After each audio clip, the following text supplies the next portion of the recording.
ચોથા દિવસે આપણી પાસે પ્રશ્ન પ્રવાહિતા કૌશલ્ય છે એ અંતર્ગત મારી સામે ઉપસ્થિત છે ગિરીશભાઈ વારિયા. એમને આપણે બાઇક સવારી ટ્રાફિકના નિયમો અને એ અંતર્ગત એમની પાસેથી આપણે થોડી માહિતી લેવાનો પ્રયાસ કરીશું. તો આજના કાર્યક્રમમાં ગિરીશભાઈનું ખૂબ ખૂબ સ્વાગત છે. સરજી, મારો પહેલો પ્રશ્ન છે કે શું લાયસન્સ વિના બાઇકને ડ્રાઈવ કરી શકે?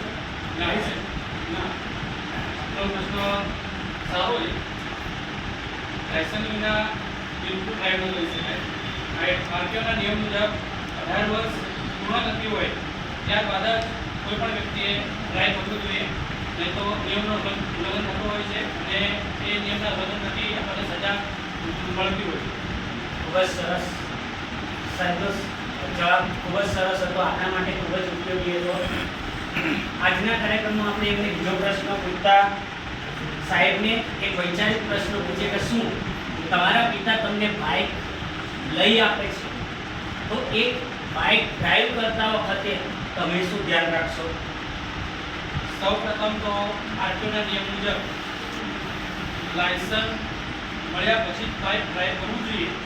એટલે પહેલું તો લાયસન્સ મેળવવું જોઈએ, ત્યારબાદ હેલ્મેટ પહેરીને ડ્રાઈવ કરવું જોઈએ અને રસ્તાની હંમેશા ડાબી સાઈડ આપવી, એ ડાબી સાઈડ આપણે ડ્રાઈવ કરવું જોઈએ. એકદમ સાવચેતીપૂર્વક આપણે બાઇકની સવારી કરવી જોઈએ, જેથી કરીને આપણને કોઈ નુકસાન ના થાય, સામેવાળાને કોઈ નુકસાન ના થાય અને આખું ડ્રાઈવ એકદમ સેફટી અને સલામતી મળ્યું રહે. ખૂબ જ સરસ ગિરીશભાઈ. આ સાથે સાથે મિત્રો એક વાત એ જોયું કે આપણે જ્યારે રસ્તા પર પસાર થતા હોય ત્યારે હંમેશા અગર જો ફૂટપાથ હોય તો ફૂટપાથનો ઉપયોગ ચાલવા માટે કરવો જોઈએ. ગિરીશભાઈ સરસ વાત કરી કે હેલ્મેટનો ઉપયોગ કરવો જોઈએ, બરાબર. તો ગિરીશભાઈને આની અંદર સાંકળતો બીજો પ્રશ્ન પૂછ્યો કે આપણે બાઇક ડ્રાઈવ કરીએ છીએ ત્યારે ખરેખર શા માટે હેલ્મેટનો ઉપયોગ કરવો જોઈએ?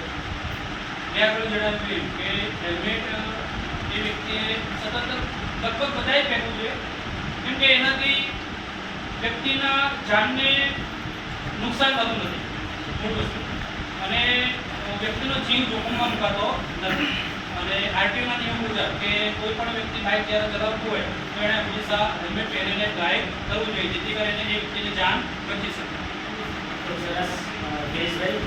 સાથે સાથે મિત્રો આપણે ઘણીવાર મહાનગરોમાં નગરોમાં જતા હોય ત્યાં ઘણા બધા ટ્રાફિક નિયમોનું પાલન કરવું પડે છે. આને સાંભળતો એક પ્રશ્ન છે કે ગિરીશભાઈ, તમે ટ્રાફિક સિગ્નલ વિશે શું જાણો છો? શહેરની ટ્રાફિક વ્યવસ્થાને નિયમિત રાખવા માટે, એટલે કે શહેરમાં ટ્રાફિકની સમસ્યા ઊભી ના થાય એના માટે આરટીઓ દ્વારા કેટલાક સિગ્નલો બનાવવામાં આવ્યા છે. એમાં એ ચોકડી પર એક સિગ્નલ આપણને બતાવે છે કે એ સિગ્નલમાં લાલ લાઇટ હોય છે, પીળી લાઇટ હોય છે અને ગ્રીન લાઇટ હોય છે. તો એ ત્રણ લાઇટનો અલગ અર્થ નીકળતો હોય.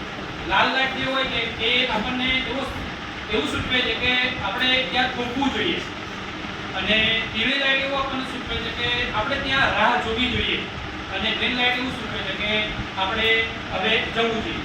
એટલે આ ત્રણ લાઇટનો અલગ અર્થ સૂચવાય છે, જે આરટીઓના નિયમ પ્રમાણે આપેલો હોય છે અને જે આપણે અનુસરવું જોઈએ. ખૂબ જ સરસ મિત્રો. આપણે પણ ખરેખર ટ્રાફિક નિયમોનું પાલન કરવું જોઈએ. સાથે સાથે આપણે જ્યારે ટ્રાફિક સિગ્નલ પર ઊભા હોય ત્યારે આપણને ત્યાં ઝેબ્રા ક્રોસિંગ જોવા મળે છે. એની સાંકળતો પ્રશ્ન છે કે ગિરીશભાઈ, આ ઝેબ્રા ક્રોસિંગનો શું ઉપયોગ છે? ઝેબ્રા ક્રોસિંગ એ પણ આરટીઓનો એક ભાગ છે. જ્યારે રસ્તાઓમાં વાહનોની અવરજવર વધારે થતી હોય ત્યારે વટી માર્ગો જે હોય, જે રસ્તા પર ચાલતા હોય, એમને આ છેડેથી પેલા છેડે જ્યારે જવું હોય છે તો બહુ વેટ કરવો પડે છે.